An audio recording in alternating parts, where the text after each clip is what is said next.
Janagama municipality ఎన్నికలో BRS అభ్యర్థుల తరపున కొమరవెల్లి ఆలయ మాజీ చైర్మన్ చేవెళ్ల సంపత్ ప్రచారం నిర్వహించారు. ఈ సందర్భంగా ఆయన మాట్లాడుతూ అబద్ధపు హామీలిచ్చి కాంగ్రెస్ పార్టీ అధికారంలోకి వచ్చిందని, రాబోయే మెజార్టీ స్థానాలు గెలుచుకుని జనగామ మున్సిపాలిటీపై జెండా ఎగరేస్తామంటున్న చేవెళ్ల సంపత్తో మా వరంగల్ ప్రతినిధి రాము ఫేస్ టు ఫేస్.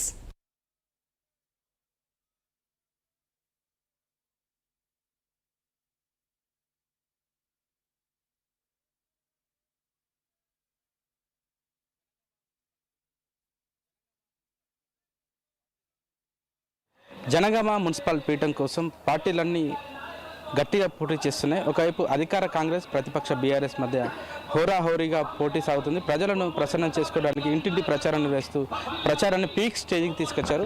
మరొక 2 రోజులే ప్రచారానికి గడువు ఉండడంతో ఇంటింటి ప్రచారం నిర్వహిస్తూ మేము గెలిస్తే ఏం చేస్తామో చెప్పే ప్రయత్నం కూడా వీళ్ళందరూ చేస్తున్న పరిస్థితి. ప్రస్తుతం వార్డు అభ్యర్థి తరపున చేవెళ్ల సంపత్ ప్రచారం నిర్వహిస్తాను. చెప్పండి అసలు ప్రచారం ఏ విధంగా కొనసాగుతుంది, మీకు ప్రజల నుంచి ఎలాంటి స్పందన వస్తుంది? ప్రచారం బ్రహ్మాండంగా జరుగుతుంది. ఈ జనగామ నియోజకవర్గంలో పల్లా రాజేశ్వరరెడ్డి లాంటి ఎమ్మెల్యే మాకు దొరకడం మా అదృష్టమని ప్రజలు కోరుకుంటున్నారు. ఇవాళ ఉచిత వైద్యంతో జనగామ ప్రజలందరి మనసు దోచుకున్నాడు. ఇవాళ 24 గంటలకు ప్రజలకు అందుబాటులో ఉంటూ జనగామ ప్రజలను మన్ననలు పొంది ఇవాళ 30 వార్డులలో 20-25 సీట్లు టీఆర్ఎస్ గెలవబోతోంది. జనగామలో మున్సిపల్ జెండా ఎగరడం ఖాయం. టీఆర్ఎస్ పార్టీకి కౌన్సిలర్ చైర్మన్ కావడం ఖాయం. ఇవాళ 15వ వార్డులో కూడా మజీద్ గారి నాయకత్వంలో పొద్దున్న నుండి ప్రతి ఇంటికి పోతా అంటే ప్రతి అమ్మ, అక్క, అయ్యా మాకు కేసీఆరే బాగుండే. మీరు ఎన్ని వార్డులు ప్రచారం నిర్వహించారు ఇప్పటికీ?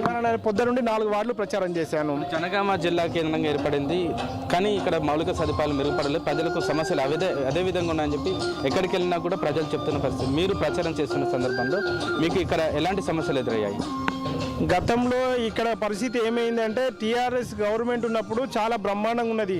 ఈ 2 సంవత్సరాలు కాంగ్రెస్ వచ్చినాక ఈ 6 గ్యారంటీలు అని చెప్పి ప్రజలను మోసం చేసి ఇవాళ బీసీలను మోసం చేసింది, విద్యార్థులను మోసం చేసింది, రైతులను మోసం చేసింది, నిరుద్యోగులను మోసం చేసింది. దొంగ హామీలతోటి 420 హామీలు ఇచ్చి ప్రజలను మోసం చేస్తే ఇవాళ నేనేమంటున్నా అంటే 2000 పింఛన్ 4000 అన్నారు, అది మోసమే చేసిండ్రు.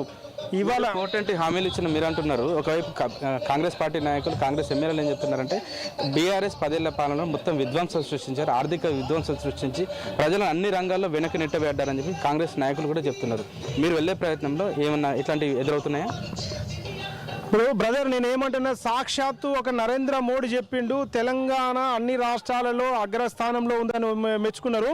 ఇవాళ ఏ రాష్ట్ర ముఖ్యమంత్రికి సాధ్యం కాంది ఒక కాళేశ్వరం ప్రాజెక్టు కట్టి తెలంగాణ రైతాంగానికి నీళ్లు అందించిన ఘనత, 24 గంటల కరెంట్ అందించిన ఘనత. ఇవాళ రాష్ట్రంలో హైదరాబాద్లో బ్రహ్మాండమైన డెవలప్మెంట్ చేస్తా అంటే రేవంత్ రెడ్డి వచ్చినాక హైడ్రా పెట్టి అన్ని కూల్చివేతలైనాక ఇవాళ రియల్ ఎస్టేట్ రంగం కుదేలైంది. ఇవాళ వ్యవసాయం కూడా ఇబ్బంది అయింది. కేసీఆర్ రాకముందు, తెలంగాణ రాకముందు నీళ్లు కరెంట్ వచ్చినాక ఇవాళ జనగామలో జిల్లా కేంద్రమైనాక, కలెక్టర్ ఆఫీస్ వచ్చినాక, జిల్లా ఏర్పడ్డాక గతంలో చుట్టుపక్కల 5 లక్షలు 10 లక్షలకు ఎకరం ఉన్న భూములు ఇవాళ కోట్ల రూపాయలు అయిందంటే అది కేసీఆర్ దయ వల్ల. ఏముందంటే రాష్ట్రంలో అధికారంలో కాంగ్రెస్ పార్టీ ఉంది కాబట్టి కింది స్థాయిలో కూడా మున్సిపాలిటీలో కూడా కాంగ్రెస్ పార్టీ అభ్యర్థి గెలిస్తే మనకు అభివృద్ధి తొందరగా జరుగుతుంది, నిధులు వస్తాయని చెప్పి వాళ్ళందరూ కూడా ఓటర్లకు తీసుకెళ్లే ప్రయత్నం చేస్తున్నారు. ఇక్కడ కొంత బీఆర్ఎస్ పార్టీ వెనుకబడిందని చెప్పి ఒక టాక్ నడుస్తుంది. ఏమంటారు? ఇవాళ కాంగ్రెస్ పార్టీ ఒకటి డోకా చేస్తుంది. మాకు పోలీసు అండదండ ఉండి ప్రభుత్వంలో మేమున్నాం, బెదిరిస్తాము. మొన్న ఎమ్మెల్యే గారి మీద దాడి చేయబోయినరు, ఇవాళ మా మీద కూడా దాడులు చేస్తున్నారు. ఎందుకంటే మేము అధికారంలో ఉన్నాము, పోలీసు మాకు అండదండగా ఉన్నది, అధికారులు మాకు అండదండగా ఉందని చూస్తున్నారు. మేము 10 ఏళ్ళ అధికారంలో ఇట్లాంటి పనులు మేము చేయలేదు. 10 సంవత్సరాలు అధికారంలో ఉన్న ఒక లీడర్లను కాంగ్రెస్ మీద దాడి చేయలేదు. ఇవాళ వాళ్ళకు వచ్చిన గవర్నమెంట్ వచ్చిన కానుండి చాలా దాడులు చేస్తూ ఉన్నారు, దుర్మార్గంగా కేసులు పెట్టిస్తూ ఉన్నారు. రేపు కూడా వార్డులలో మేము బెదిరించి ఇవాళ భయపెట్టి ఓట్లు వేసుకోవాలని చూస్తున్నారు తప్ప ఈ ప్రజలు భయపడరు. ఇవాళ మా క్యాడర్ కూడా గట్టిగా ఉన్నది. ఇవాళ రేపు వచ్చేది మా గవర్నమెంటు. ఇవాళ అధికారులు కూడా మా మీద ఎవరెవరు కేసులు పెడుతున్నారు, తప్పుడు కేసులు, అధికారులను వదిలిపెట్టాం. ఇప్పుడు మేము కాంగ్రెస్ నాయకులను వదిలిపెట్టాం. తప్పకుండా వాళ్ళు చేసేదానికి రెట్టింపు సమాధానంతో రేపు మీరు చూస్తూ ఉన్నారు. బ్రహ్మాండ నాయకులను వదిలిపెట్టామని చెప్తున్నారు, కానీ ప్రజలకు ఏం చేస్తారు? మీరు గెలిస్తే ఏం చేస్తారు? మేము ఇవాళ మాకొక్కటే మా ఎమ్మెల్యే గారు కూడా నేను చెప్పారు, గెలవక ఇవాళ ఎలక్షన్లో నేను 24 గంటలు అందుబాటులో ఉంటున్నారు. ఇవాళ బ్రహ్మాండంగా జనగాంలో నువ్వు ఏ పార్టీ పక్క పెట్టి ఎవరిని సాధారణ వ్యక్తిని అడిగినా కూడా జనగాంలో పల్లారాజేశ్వర రెడ్డి లాంటి ఎమ్మెల్యేగా మాకు ఉంటే బాగుండనే ప్రజలు కోరుకునే పరిస్థితులు ఆయన పనిచేస్తూ ఉన్నాడు.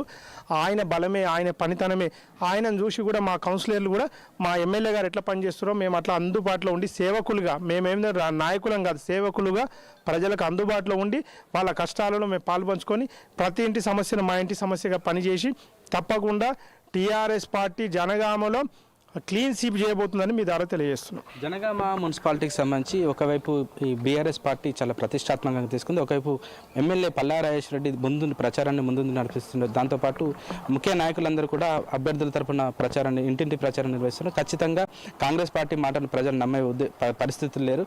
జనగామ మున్సిపాలిటీకి సంబంధించి క్లీన్ స్వీప్ చేసి ఖచ్చితంగా జనగామ మున్సిపాలిటీపై బీఆర్ఎస్ జెండా ఎగరేస్తాం. రాబోయేది కూడా కేసీఆర్ ప్రభుత్వమే. ఖచ్చితంగా కేసీఆర్ను ప్రజలు మరొకసారి కోరుకుంటున్నారు. కాంగ్రెస్ పార్టీ ఇచ్చిన హామీలు ఏవి కూడా ఇప్పటికి నెరవేర్చలేదు కాబట్టి జనాలందరూ కూడా ఒక కేసీఆర్ నాయకత్వాన్ని మరోసారి కూడా కోరుకుంటున్నారని చెప్పేసి బీఆర్ఎస్ నాయకులందరూ కూడా చాలా ముక్త కట్టంగా చెప్తున్న పరిస్థితి.